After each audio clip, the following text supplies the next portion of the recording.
You know, to me, I can't remember of my 59 years of all the elections that we've gone through, so much hatred over division of personal thoughts and choices. It's amazing to me that we're where we're at today. I agree. Yeah. All right. Call the meeting to order. Any items from the public? Since there is none, I'll entertain a motion to approve the agenda. So moved. Second. Motion been made, second. Any discussion? If not, all in favor say aye. Aye. Anyone opposed? The motion carries. Any questions on the purchase order? Mr. President, if I could just point out one thing, at the top of page 4, you'll see a payment to West Virginia State Tax Department in the amount of $29,642.42. That is our payment for the statewide computer system, which is not out of the ordinary. But what I did want to bring to your attention is that the state of West Virginia is behind on their billing. This actually represents January, February, and March of 2020. So they're considerably behind in their billing, and it may catch up with us this year.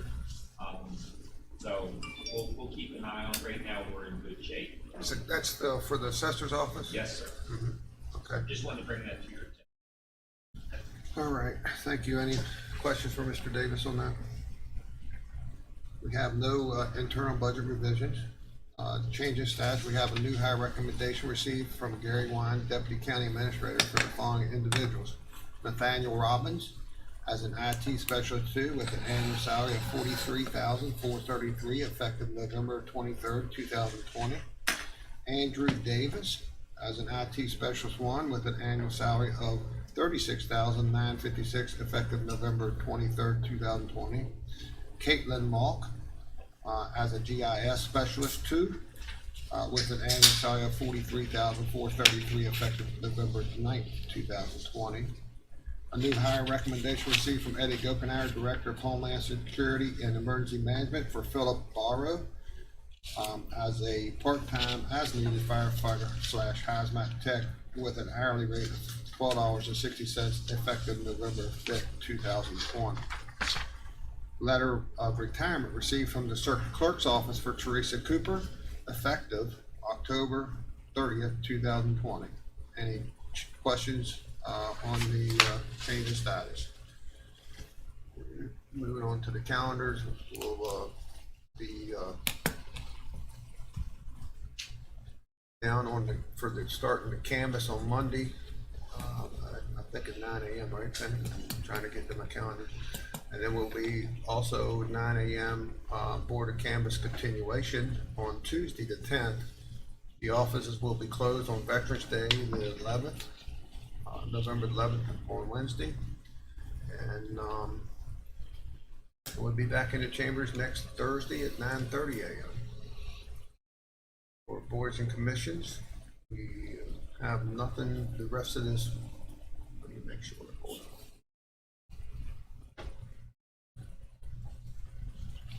President Copenhagen, you have October 22nd, 2020 council meeting where everybody was present, as well as Board of Assessment Appeals where everyone was present. It's part of that as well.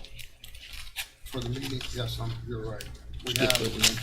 have the minutes. Let me back up the minutes. We have any corrections on those? Go back to the boards and commission. Nothing to the rest of the week. And then Monday the 9th at 2:30 p.m. LEPC, 5 p.m. Water District, 6 p.m. Farmland Protection, 6 p.m. Airport Authority. And next Thursday on the 12th, we'll have Fire Board, 6:30 p.m. here in the chamber. Any changes or corrections on boards and commissions? Townhouse will be in 2006. Okay. Mr. President, I have a count while you're looking at calendars. If we look ahead to December 24th, which is Christmas Eve, is a Thursday, and December 31st, which is New Year's Eve, is it on a Thursday. County offices are opening until 1 o'clock. Each one of those days, and of course, unless the governor decides to extend those holidays. Does the council wish to meet on those 2 days? Do you want to take those 2 weeks off? Just something to think. Well, we will still need to do a purchase order log, but we don't necessarily need you to formally meet. We would do the purchase order log, send it out to you, give you the opportunity to look at it and process it without your meeting. I guess, Your staff will be here, so it doesn't. well, my opinion on it is if staff's gonna be here, we should be here. Okay. That's my opinion. I don't either. If Yeah. the governor gives off the half a day, do you want to move it to Wednesday? I don't think we'll have to do it at all if they can do the purchase order without us. But if the governor closes down for Christmas Eve and New Year's Eve, then we'll do the same. Okay. So fair? So for now, and we won't, if we do meet those days, we'll keep it light. Mhm. But for now, we'll keep those 2 days on the calendar as needed. Right. Okay. So that puts my last meeting on the 17th. Yeah. Good. Man, I'll be able to coast the last couple of weeks. You can go on vacation. Sound like a 2 weeks paid vacation. There you go. Yeah, so. Well, All right. We have nothing from this. Well, need a motion to approve the consent agenda. So I'll move. motion's been made and seconded. Any discussion? If not, all in favor say aye. Aye. Anyone opposed? Motion carries. Mr. Hess has nothing today. Board meeting reports, Mr. Barnhart. Thank you, Mr. President. I had a telephone meeting, it was by phone, the connection kind of fell apart. So the part of the meeting I was attendance, really nothing was covered, All right. nothing to report. We all do that. Go through the board meeting reports. I'll be right back. Ms. Malt? Yes, I was at the Berkeley County Senior Services meeting yesterday, and somebody made the comment the senior services were closed. Well, the building is closed to people working through it. However, between grab-and-go meals last month was 4,200 meals. I saw where they got a new truck, They got a new hot truck, cold truck, hot cold truck, yes, and and it's in operation. yes, it's already in operation. Where does it go? It's just these grab-and-go meals, they deliver them, and So you all over the deliver county. them? Yes. Deliver them to people's houses, sort of Yes. like Meals on Wheels. but- Yeah, and they do, well, not just the houses, they take some to KD Court and the different places, because, again, some of the folks deal with the other service, and then some deal with the senior services. But, the kitchen is quite busy. Yeah, I saw a picture of the kitchen. It was much more modern than Meals on Wheels kitchen, which was 1940s Katie Court. Right. Well, and the budget, they ended the budget period on September 30th.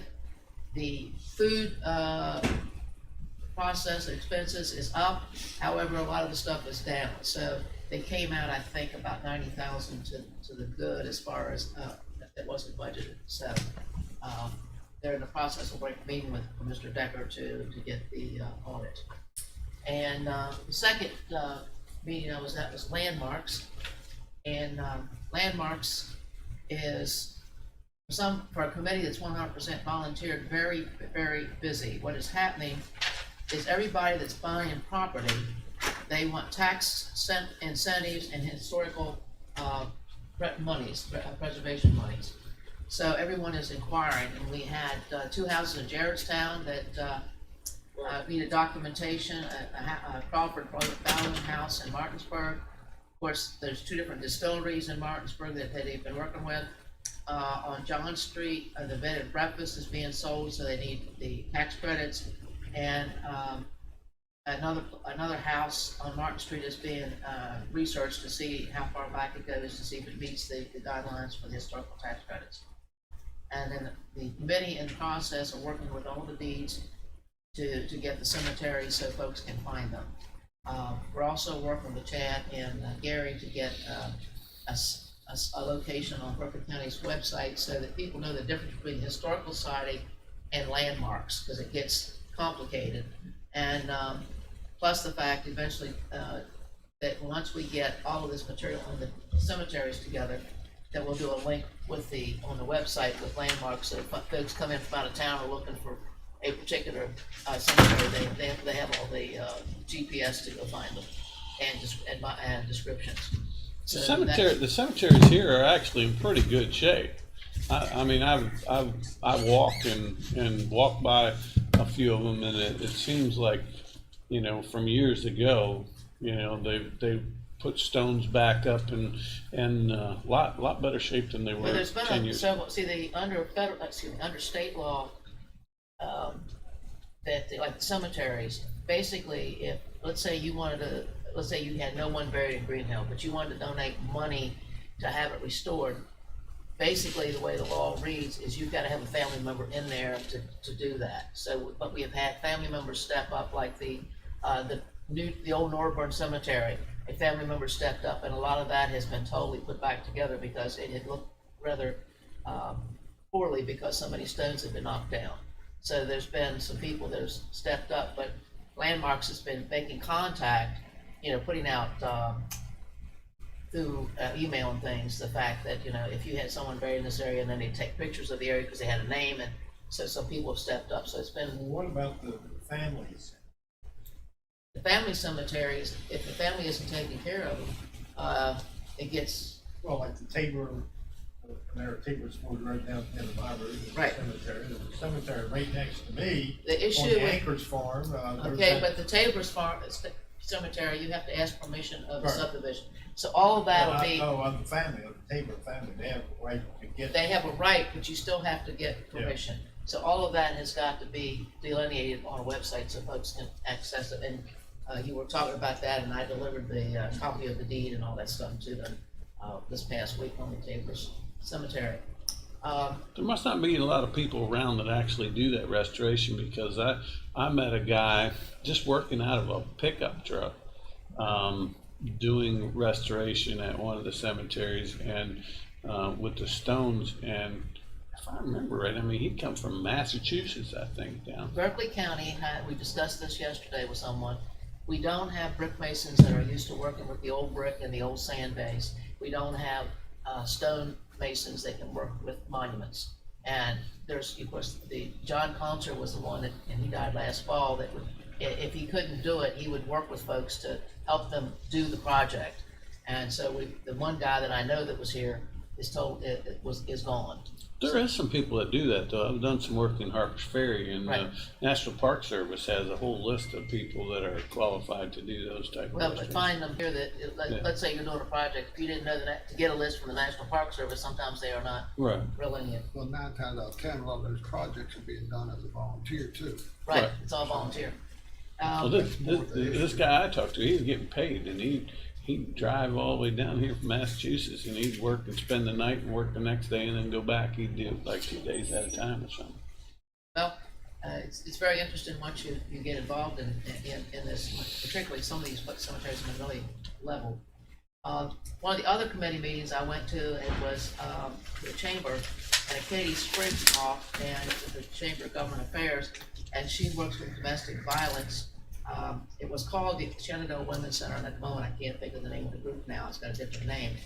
But they have been working with all kinds of clients, and with this pandemic and people being stuck at home, and some of these people are homeless, they have, for the facilities that they do have, they have 40 on a waiting list, and they have been spending money at the hotels. They've spent as of $50,000 at the hotels, and normally that's spent indirectly in the wintertime, but because of the pandemic, folks have to be placed in facilities because they don't want to, if they're sick or something, you've got to have some way that they're controlled. So it's a group that's working very diligently with our population, and a lot of that with domestic violence being homebound and that kind of stuff, it accentuates it, as indicated by the numbers that she had. I have a great announcement. President Doug Copenhaver was in contact with the governor at a presentation on Friday, and the Roundhouse got somewhere $40,000 to finish the project with the concrete floor, the elevator, and the steps. So we're in the process of getting that paperwork together to see what our next step is, to go forward with that. And we also was contacted by a lady in Pasadena, California, and she's done some research. She's a little old lady. At 80 years old, yes, it was a little old lady. Little old lady from Pasadena? Yes, and she's doing some research on a gentleman named Hayward Shepherd. He was the first individual shot with John Brown's, when he took over Harper's Ferry. And there's some pictures that are involved with the roundhouse and some of the engines that are there that the gentleman's pictured. So we're trying to get her these photographs for a project that she's working on. She said, "You know, young lady," I'm 73, she's 80. She said, "You know, young lady," she said, "I've been working on this since 1977, and I'm trying to get these pictures. Can you help me?" I said, "Yes." So, and the significant part about Mr. Hayward Shepherd was that he was a gatekeeper at Harper's Ferry and had stopped a group of people that were John Brown's insurrectors, and they shot him. He had the keys to come across the track, and he was Afro-American, and this is 1859, October of 1859, and he was hailed as a hero, and he was buried in the Winchester Colored Cemetery with full military honors by the Virginia militia, October of 1859. So it was a learning trail for me, and but we're working on those photos for her. And the last but not least, next Wednesday's Veterans Day, and don't let any of us forget it. And the DAR always had ceremonies at the Doughboy down at the old Federal Building. But the ceremony this year is gonna be at the park at 10:45 on Veterans Day by the DAR. So folks, don't forget.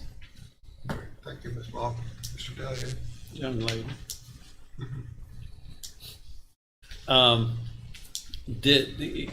I just want to mention the legislative summit last week. I think that was a very good meeting. It was good to get in front of some of our legislators and have conversations, and I think that it'll, as with every year, I think it's a benefit to express the views of Berkeley County to the legislators and try to get something done that can help raise the money that comes back from the state to Berkeley County. So it was a good meeting. On Friday we had our strategic planning for the Development Authority, and I'm not 100% sure, but I think in conversations, I think everybody, when we went around that room that made comments, I think everybody mentioned quality of life being an issue in Berkeley County. So it'll be interesting to see in a couple of weeks when they come back with that strategic plan where their suggestions are for the Development Authority to move forward. So that's it. Whitaker. There was a planning commission meeting I had conflicting that day, so nothing to report other than election night was a lot of poll workers worked very hard. I just want to take the time and thank them for all that they did. And all the staff here. I just talked to Gary Wine. He was here till about 2 o'clock in the morning. So I come in for a little while and helped unload those carts, but they earned their keep. So looking at that down the road, I can see some adjustments that need to be made there. Yeah. I'd like to echo what Mr. Whitaker said. This election gave a lot of new issues that we never seen before, COVID being one, which a lot of our poll workers that would routinely have worked the polls are generally retired people, and that may have chosen not to work the polls because of the exposure, and that's their wishes. And then, so I know the poll workers at our precinct 41 was busy all day long, no breaks, to the point where they didn't even have time to eat Get a lunch or or take a dinner. drink or anything. I think, one of the a little bit of what Vice President Delia said too. One of the most impressive things that I seen was the elderly coming out to vote. And I'd like to speak about this one lady. I won't mention her name, but 95 years old, and I was there to help my mom and dad get in, which is 85, 86. But this lady come in with her walker, and I was helping her through the door and helped some other people find a place to get a chair for them and stuff. And she said, "You know what?" She said, "I was praying to God that I'd live long enough to cast my vote, and I'm here today to do it." 95 years old. So Same with my in-laws, 95, and the poll workers were gracious enough, and the voters because my father-in-law has a little bit of a mobility issue, but they let him go vote and didn't make him stand in that line. yeah. You saw a lot of courtesy from Yeah. a lot of people. So, I think maybe, and you're right. I mean, our staff done a wonderful job, and I think it's fair to say it didn't matter how much you prepared for this election. I don't think you could have prepared enough because, It was challenging. I just talked to Daryl this morning. 59+% turned out to vote. That's huge, right? And because I thought about probably pushing 60%, he's at 59.22 or something like that, but as of today. And I mean, how do you prepare for that? You've never had to have that many machines. You've never had to worry about it. But I think one of the things, Jim, you touched on a little bit, one of the things we need to focus on is maybe have a separate line for the ones that are handicapped, Mobility issues. mobility issues, exactly. Because, I mean, they shouldn't be. I mean, it was a gorgeous day for us. Yep. It's kind of like having a picnic sitting in a chair. But at the same time, if you're, 80-some years old, and I know my wife went and got blankets for some lady and covered her up and kept her warm. Well, we went to the polls about 3 o'clock, and the lady right behind us said she was there 4 times. This is the 4th trip there, because the line went out and went around the building and all this kind of Right. stuff. She just went on. And we only waited a half hour. Right. The time we got there, the time we left, was a half hour. Yeah. But I would have never guessed that there would have been that big of a turnout on election day, because there's almost 20%, over 20% voted early or absentee. But Yeah, and it depended on where. I mean, my Right. wife down here at the school, she went down to school, walked right in, voted, and walked right out. She didn't have a line at all. Right. And the lines here at the council building for early voting were like 2.5 hours almost Right. all week. But Saturday I came, got in line, and was an hour and 10 minutes. So I mean, it just depends on when you were, when you were in line and where it was at. I think one thing that will help also, we talked about it last week, was, early voting, multiple places to be. right. Well, I was getting ready to talk. I think that will help out tremendously. I think with the cooperation of Mr. Schul and Mr. Small, which Mr. Small is very gracious to accommodate on our request of almost 100%, if not 100%. He was in there Tuesday night late. Yeah. His wife. So I'm sure that, any way we can serve the public better, I'm sure Mr. Small would be up for it. So we just need to, At the deep end. probably next week wouldn't be none too soon.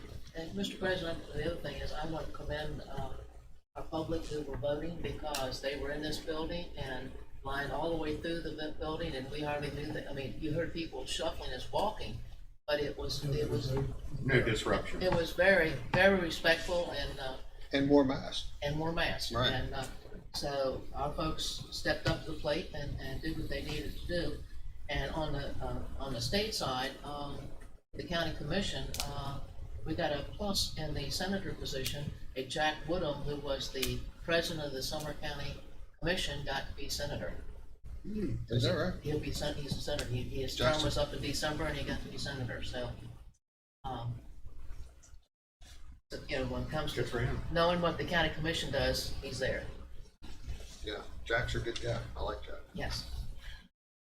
Mr. Davis, you get ready to say something? This week, as the council knows, you have canvas next Monday or Tuesday. I've asked Daryl to come in, and brief the council and kind of, after the event briefing, just a heads up, one of the issues that we had on Tuesday were the voting machines. Yeah. As you know, our voting machines are getting older. We had a couple of precincts where voting machines went down. Physically. They did, so, so we need, that's something that we'll have to, I asked Daryl to be prepared to discuss with the council when he comes in. In light of everything that's going on across the country with voting. and the Ours went very, voting very turnout, well. Now might be a good opportunity for us to turn our grant writers loose. Because we figure to replace the voting machines we have would be up for about $2 million. So just to keep that in the back. Sure. One other thing, not to interrupt you. Out of about 200 people that were standing around, there was 3 precincts where I was. Maybe 1 or 2 people were really complaining about it. But for the most part, people were very congenial and very decent during that time. Yeah. And had to wait. And same with mine. I mean, I didn't hear any complaints, but at the same time, it's sort of like I think Dave and Rob talked about a little bit on the radio. People were walking out with smiles on their faces. They just having the privilege to vote, and the honor, I should say, too. All right. Anything else? Okay, moving on. Any board and commission vacancies? Any activity there? Okay. Moving on, next on our agenda is Connect Petrie Fiduciary Supervisor of State Accounts for the month of November. Still 40 accounts, Connect? Yes, sir. Mr. President, I've got a question for council. I do have a relative on this list. Recused or abstain from vote.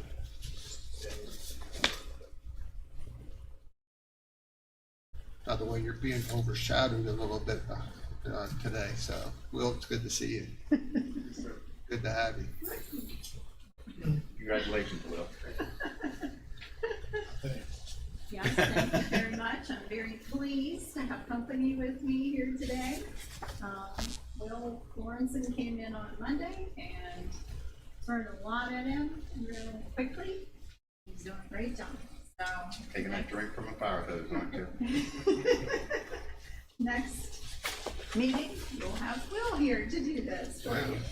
But yes, we have 40 estates for designated for approval today, and we'll begin those with Ellen Grace Alport, Edward Spike Arnett, also known as Edward F. Arnett, Judith Ann Barrett, Delaney Basor, Isaac A. Patino, Susan Carol Smith Bibler, also known as Susan Bibler, Andrew Dale Belize Jr., Christine Butler, Jack Shannon Carrico, Wanda Darlene Efland, Marius J. Ferreira, June Whitaker Falk as an interim, Lorraine Elizabeth Forgatch, Richard Wayne Franklin, Diana Gonzalez, Mella Esther Gregg, Michael Eugene Gessford, Ronald Floyd Cannon, William Joseph Hardin II, John William Harmison Sr., also known as John Harmison, Wendy Sue Fulton, Jennifer Johnson,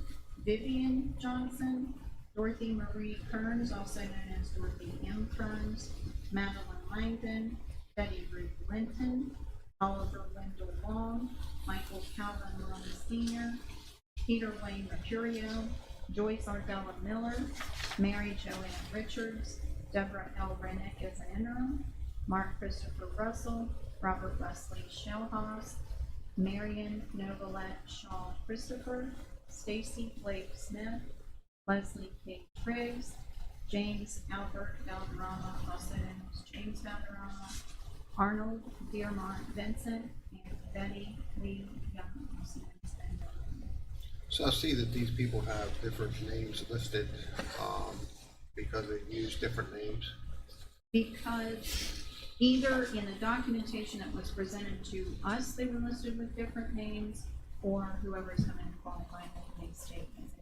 I was hoping it wasn't what people called us by name, because we take up a couple pages each. No, it has to be documented. It usually is. Some of them, yeah. Some of them, if not all of them, are. By official documentation. Yeah. Anything just written or. Matt's paper's official, isn't it? Well, But, I don't know if you'd want to stand up there and read all that, Doug, or not. Probably some would be censored anyway. yeah, some of them I don't know if I could read. She knows us better than what we thought. Yeah, well, you made the statement, this is the last time of being in front of us, and what short time you was here, Ms. Petrie, it's been an honor. And Will, I've heard quite a few things about you, and all good. No bad names, Well, right? As we say, yeah. Yeah. So, Day's not over, is it? Though? We'll see how well you do when you start reading all these names. Yeah, that's you'll be in good shape compared to me, but yeah, it's always good, and Annette, you've done a wonderful job, the same as Maria. You picked right up after Maria left. Maria done a wonderful job when she was here for 40-some years, and so we look forward to keeping up that tradition of taking care of the people when they come through that door, and it's because of very tough and difficult times. Welcome aboard. Mr. It's President, been my pleasure. move to approve, I wasn't done yet. No, go ahead. move to approve the estate settlement for November 5th. We have a motion on the floor. Do we Second. have a second? All in favor, say aye. Aye. Anyone opposed? The motion carries. Abstain due to the reasons. Okay. And All we right. have no hearings to schedule. Thank you. Thank you, Connect, and good luck. Thank you. Yeah. Yeah. We're always here if you need us. Thank you, gentlemen. Well, not me, I'm going to. I know, so, you know, we can X both X. That's right. Thank you. All right, thank y'all. Have a good day. All right, we'll take a break and come back.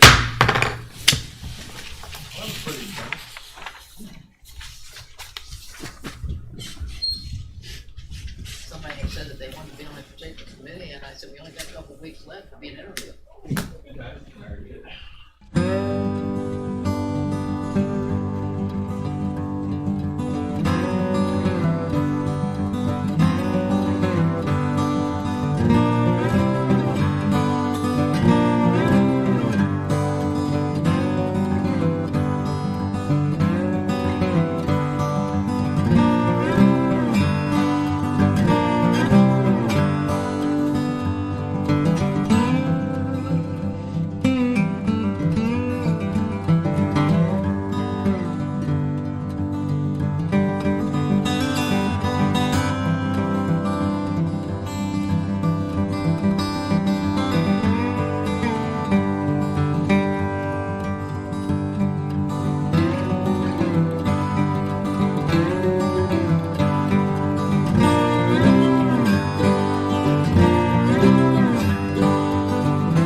session. Let me take any items from the public first. All right, I need a motion to go into executive session for real estate matters. Have a motion on the floor in a second. Any discussion? If not, all in favor say aye. Aye. Anyone opposed? The motion carries. We are in executive session for real estate matters.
Alright. We're out of executive session, no action will be taken. Mr. Barnhart, if you do the honors, Mr. President, we recess. we are recessed. Thank you.